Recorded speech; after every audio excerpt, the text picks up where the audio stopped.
Shalom Bapak Ibu dan jemaat yang dikasihi Tuhan Yesus. Kiranya damai sejahtera Kristus beserta kita semua. Kiranya kita tetap setia membaca firman Tuhan, merenungkan dan melakukannya dalam kehidupan kita sehari-hari. Selamat mengikuti renungan firman Tuhan hari ini versi audio. Tuhan Yesus memberkati. Renungan hari ini Sabtu 23 Januari 2021 dengan judul Bahayanya Negative Thinking. Bacaan Alkitab kita terambil dari Matius 9 ayat 1 sampai 8 yang berbunyi demikian. Sesudah itu naiklah Yesus ke dalam perahu lalu menyeberang. Kemudian sampailah ia ke kotanya sendiri. Maka dibawa oranglah kepadanya seorang lumpuh yang terbaring di tempat tidurnya. Ketika Yesus melihat iman mereka, berkatalah ia kepada orang lumpuh itu, "Percayalah hai anakku, dosamu sudah diampuni." Maka berkatalah beberapa ahli Taurat dalam hatinya, "Ia menghujat Allah." Tetapi Yesus mengetahui pikiran mereka lalu berkata, "Mengapa kamu memikirkan hal-hal yang jahat di dalam hatimu? Manakah lebih mudah, mengatakan dosamu sudah diampuni, atau mengatakan bangunlah dan berjalanlah?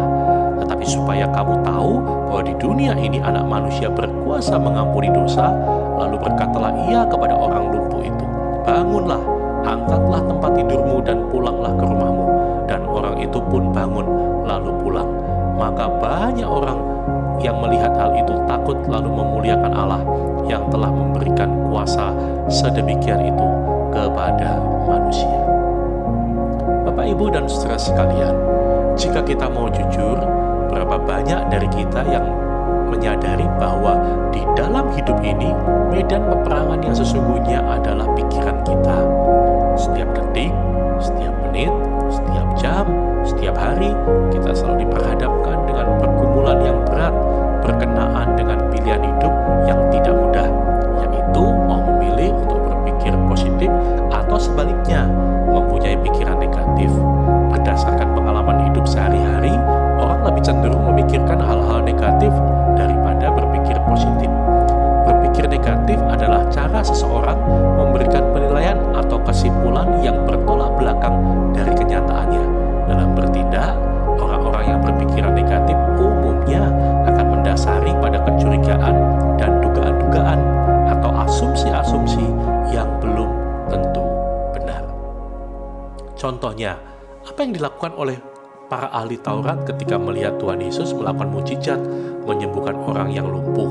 Seharusnya mereka senang dan memuliakan nama Tuhan karena peristiwa tersebut.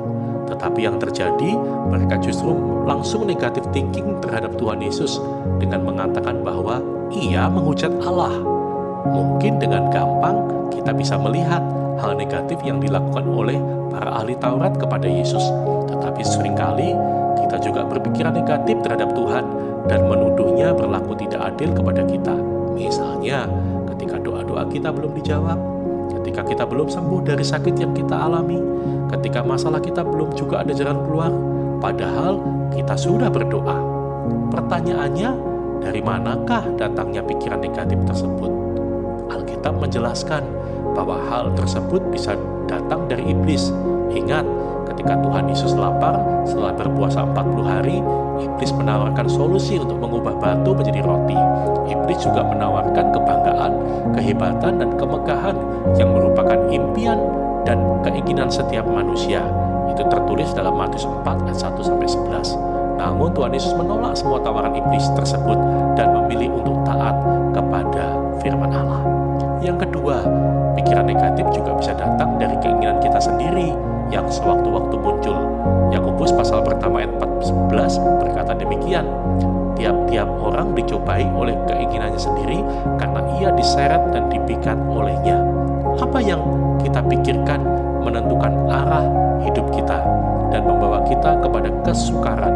Karena itu Rasul Paulus menasihatkan jemaat Filipi dengan berkata, "Jadi akhirnya saudara-saudara, semua yang benar, semua yang mulia, semua yang adil, semua yang suci, semua yang manis, semua yang sedap didengar, semua yang disebut kebajikan dan patut dipuji, pikirkanlah semuanya itu."